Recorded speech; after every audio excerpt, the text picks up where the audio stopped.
Dance is communication, to speak clearly and with inevitability. It's true of me. Echo.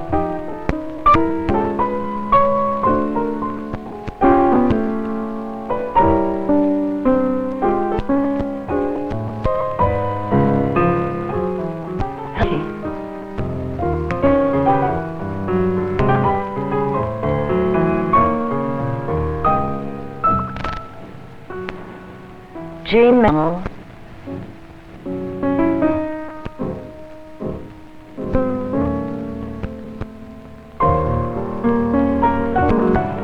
Ellen Siegel.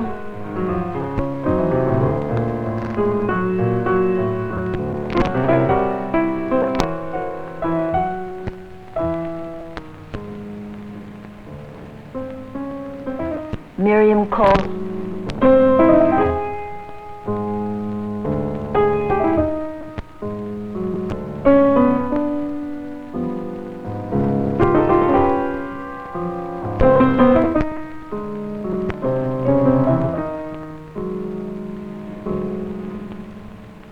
David Woods.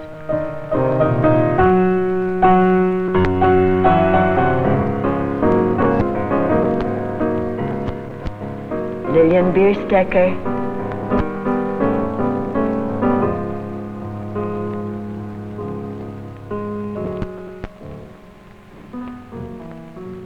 Bertram Ross.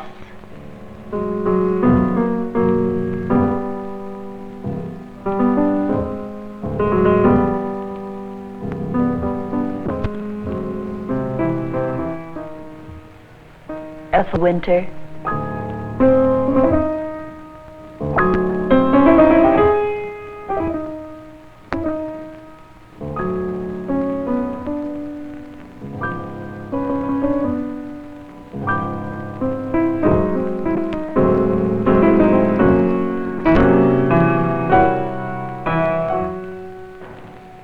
Mary Hinkson.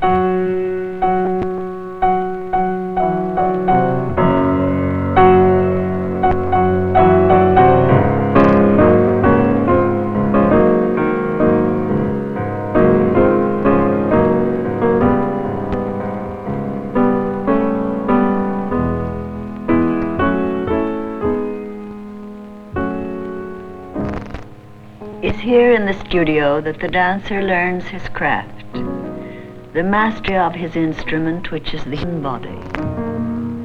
The dancer cultivates an awareness of the head and throat.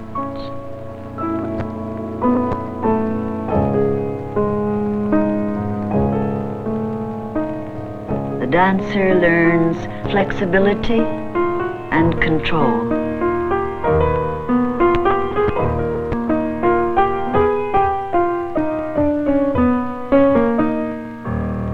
The dancer masters the turn of the body on its axis.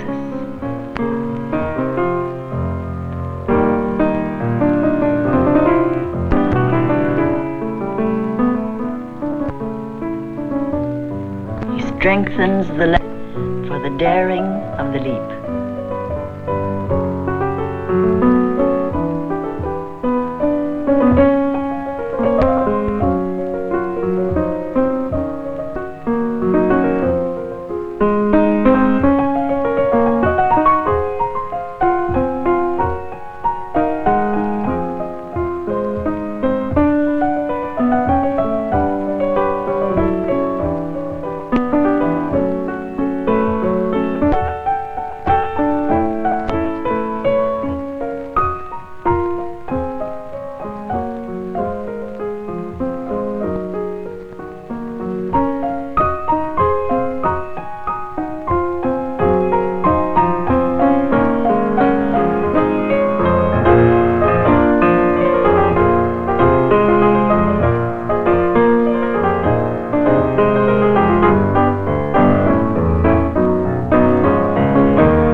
The dancer is realistic.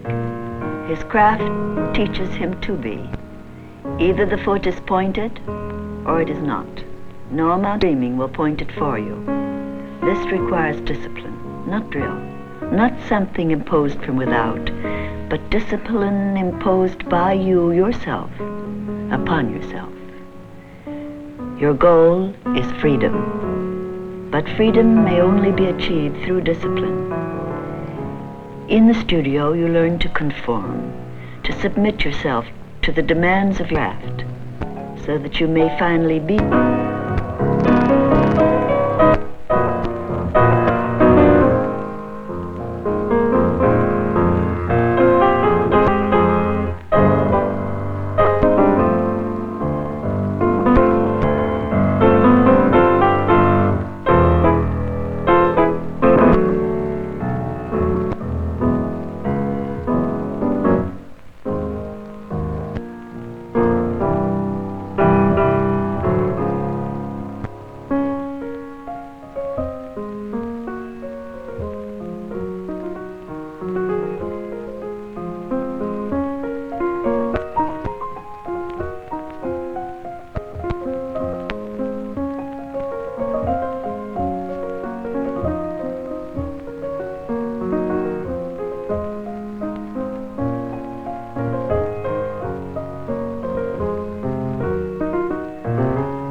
A dancer is not a phenomenon, creature.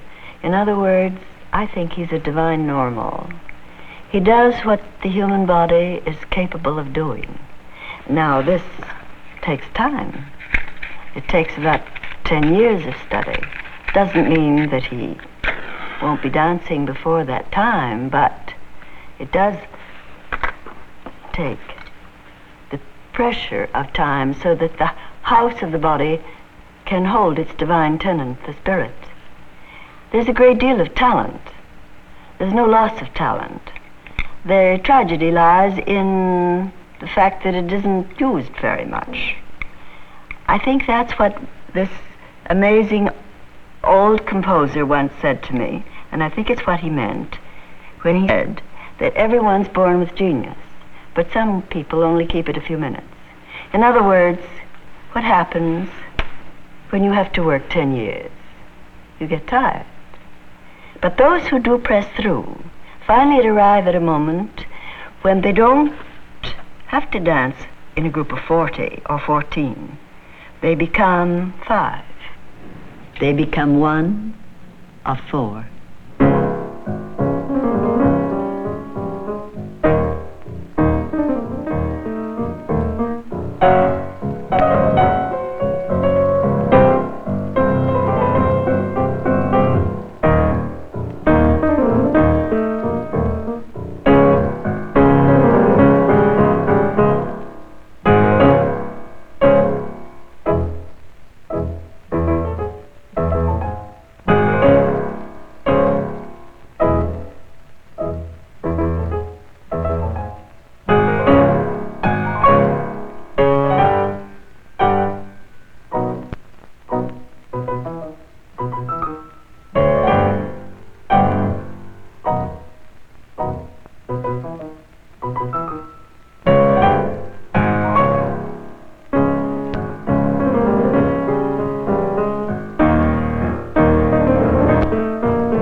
Now, this is not competition. There is no competition.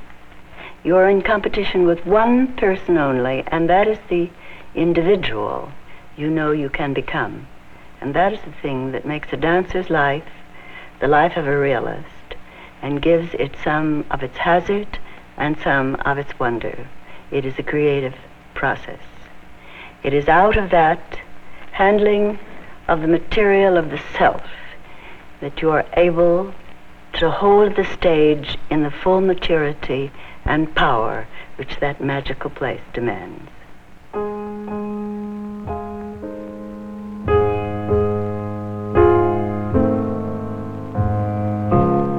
You are able to dance youth's lyric joy and sadness at being in love for the first time.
You are able to perform with a circus-like daring the fragile matter of a flirtation.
capable of the act of theater. Your years of training and discipline in your craft and in the cultivation of yourself as a human being have made it possible for you to be free.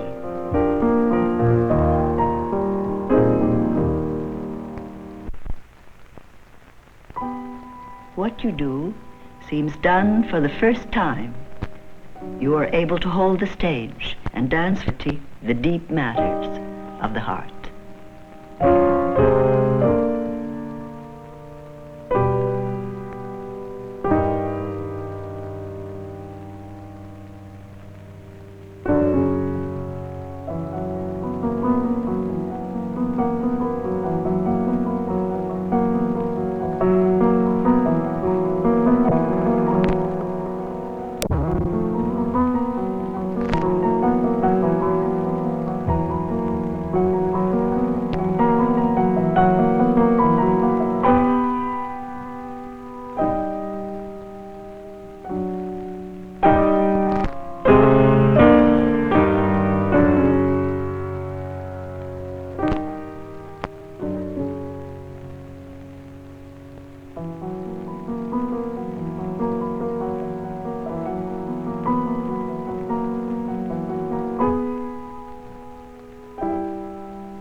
And when a dancer is at the peak of his power, he has two lovely, fragile, perishable things. One is spontaneity, but it is something arrived at over years and years of training. It's not a mere chance. The other is simplicity, but that also is a different simplicity. It's the state of complete simplicity, costing no less than everything, of which Mr. T.S. Eliot speaks.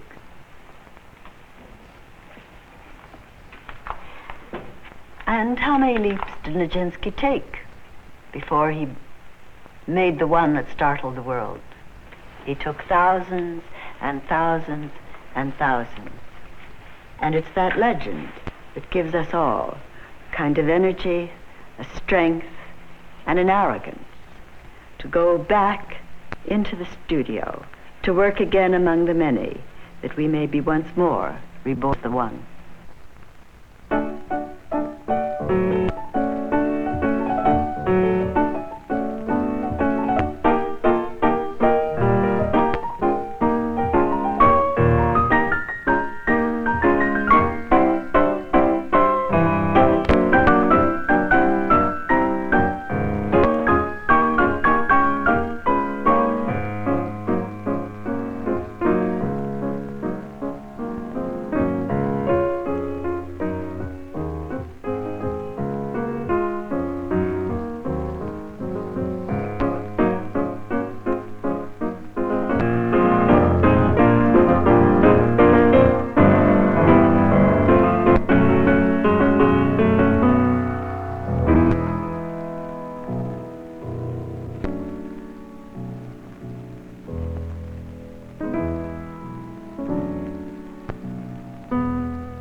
A dancer's world is the heart of man, with its joys and its hopes and its fears and its loves.